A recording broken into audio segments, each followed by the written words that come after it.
হাদিস নম্বর 46।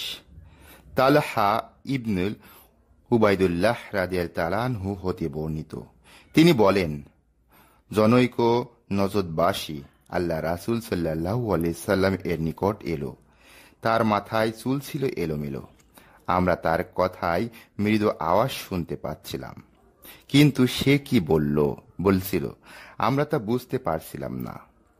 এভাবেই সে নিকটে এসে ইসলাম সম্পর্কে প্রশ্ন করতে লাগলো।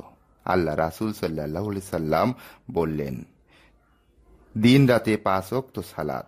সে বলল, আমার উপর এছাড়া আরো সালাত আছে। তিনি বললেন, না, তবে নফল আদায় করতে পারো। আল্লাহ রাসূল সাল্লাল্লাহু আলাইহি সাল্লাম বললেন, আর রমজানের সাওম? সে বলল, আমার উপর এছাড়া আরো সাওম আছে। তিনি বললেন, না, তবে নফল আদায় করতে পারো। বর্ণনাকারী বলেন, আল্লাহ রাসূল সাল্লাল্লাহু আলাইহি সাল্লাম তার নিকট যাকাতের কথা বললেন। সে বলল, আমার উপর এছাড়া আরো আছে। তিনি বললেন, না, তবে নফল হিসেবে দিতে পারো। বর্ণনাকারী বলেন, সে ব্যক্তি এই বলে চলে গেলেন, আল্লাহর শপথ, আমি এর চেয়ে অধিকও করব না এবং কমও করব না।